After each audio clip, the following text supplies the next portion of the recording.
30,000 rupee laptop. What can you even expect from something in this budget? How would the experience be? Can it game? Can it play 4K videos? Would Chrome lag? So many questions. Well, let's try to answer some of them in today's video. Hey guys, Ash here from C4E Tech, and here we're gonna see what kind of experience we can get when we buy a laptop for about 30,000 rupees. So let's get right to it.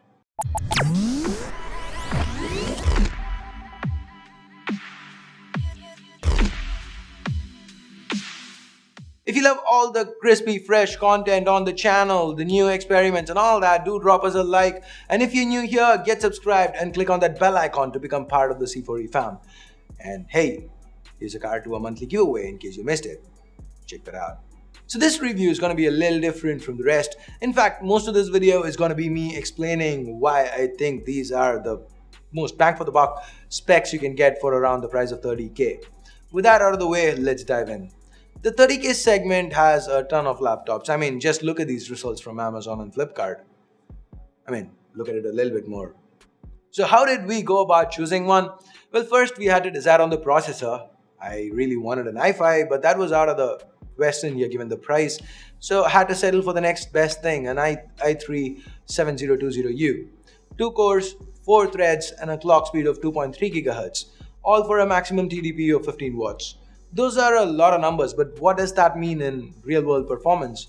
Well, day-to-day performance was handled great. From multitasking to opening up multiple Chrome tabs, everything was kept fast and snappy. Of course, the 8 gigs of RAM did help. The extra 4 gigs of RAM was a priority for me. That's why I decided to go for this HP machine instead of something like this. Yeah, the i3 7100U is marginally better as a processor. The 0.1 GHz boost clock means that a top speed of 2.4 GHz, that's what it gets, so it does end up with better benchmark scores. But on a day-to-day basis, the extra 4 gigs of RAM is more important to performance than 0.1 GHz increase in clocks. But, what about gaming? Won't there be a performance difference there? Not really. When both the iGPU and the processor are being hit all at once, the processor is restricted and can only clock up to 70 or 80%.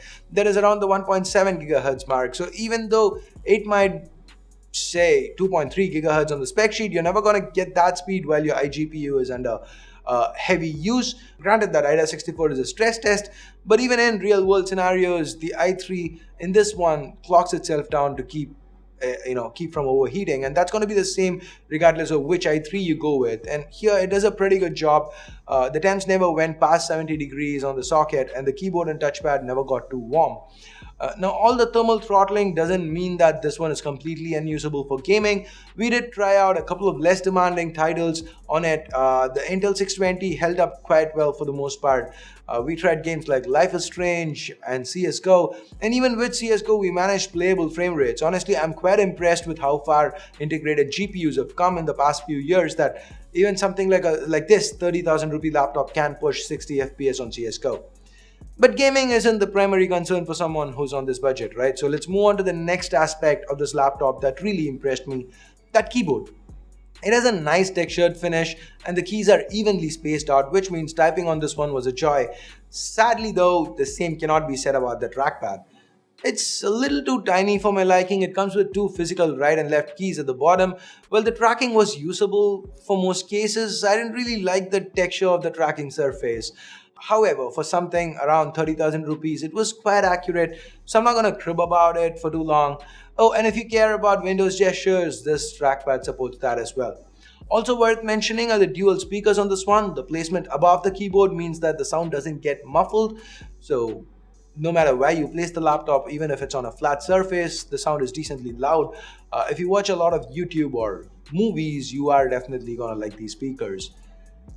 But the display, well, personally, I think it's one of the weakest points of this device. It's a white LED panel with a resolution of 1366 by 768, so HD. And to its credit, it gets quite bright, but the rest, well, the colors look kind of washed out, and the viewing angles, I'm just going to say it's great for privacy, Look at it from any angle but head on, and it's going to be giving you a very bad experience. It also happens to be really reflective, and overall, while it did get the job done, I feel like HP really cut a corner here to get the price down. On top of the display, you have the camera, and it is serviceable. Moving on, let's now take a look at the ports on this one. We have a card reader, a USB 2 port, and a DVD writer to the right. Wow, I've not seen one of those in a long time.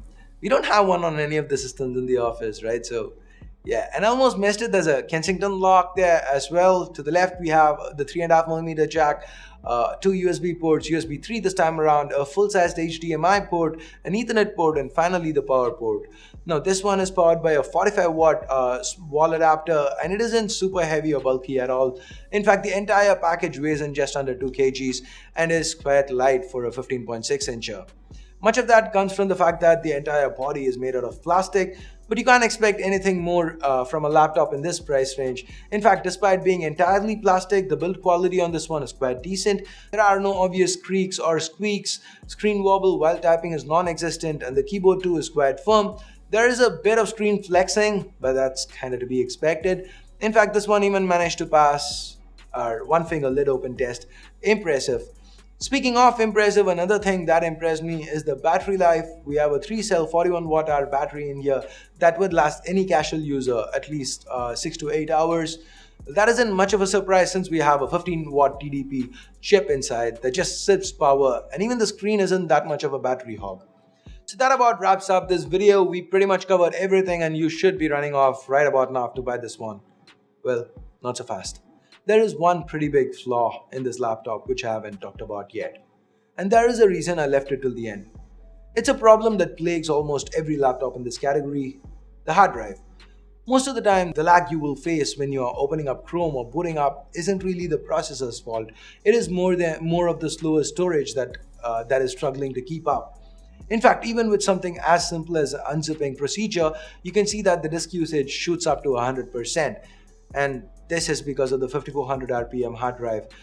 It's kind of being peppered here. So if you guys want to make an upgrade to this system, or even if you have a similar rig at home and you're thinking about getting a new laptop because your old one has become incredibly slow, I urge you to first try a SSD. Just look at this comparison between a laptop with an older processor and an SSD and see how fast it performs because of the faster internal storage media. And recently, SSD prices have come crashing down, and something like the Western Digital Green 128 gig SSD can be had for just 2,000 rupees. You don't even have to replace the hard disk. You can just replace the DVD drive caddy with the SSD. I'll leave a link to that in the description below. So do that and you get to enjoy the faster boot speeds of an SSD along with the storage capacity of a 1 TB hard disk. Anyway, with that, we come to the end of this review, buyer's guide, whatever. The best laptop for 30,000 does come with a few compromises, but they aren't as big as you might have thought at first, and the biggest of them is pretty easy to fix. So if you guys are looking for a laptop in this 30k segment, then you know which one to get. Of course, this one retails for something around 35,000 online, but offline you can get it for around 32,000 or even lesser based on your haggling skills. Well, the sales are coming now, right? So even online you can keep an eye out for something like this. So if we come across any great deals, I mean, maybe by the time this video goes live, the sales are over, but if it isn't, if we come across any deals in the future, we will tweet it out. So make sure you follow us on Twitter at C4eTech. And if you liked our pick in the 30k segment, then share this video, give it a giant thumbs up. If you hated it, well, you know what button to click. If you feel like we should have chosen something different specs, different combo, maybe different brand, tell us all about it in the comment section right down below. And that's it, guys. Once again, thumbs up, thumbs down based on what you think about this video. Subscribe, turn on notifications by clicking that bell icon. Till next time, my name's Ash. You've been watching C4eTech, and I'm signing off for now. You guys have a great day. Bye-bye.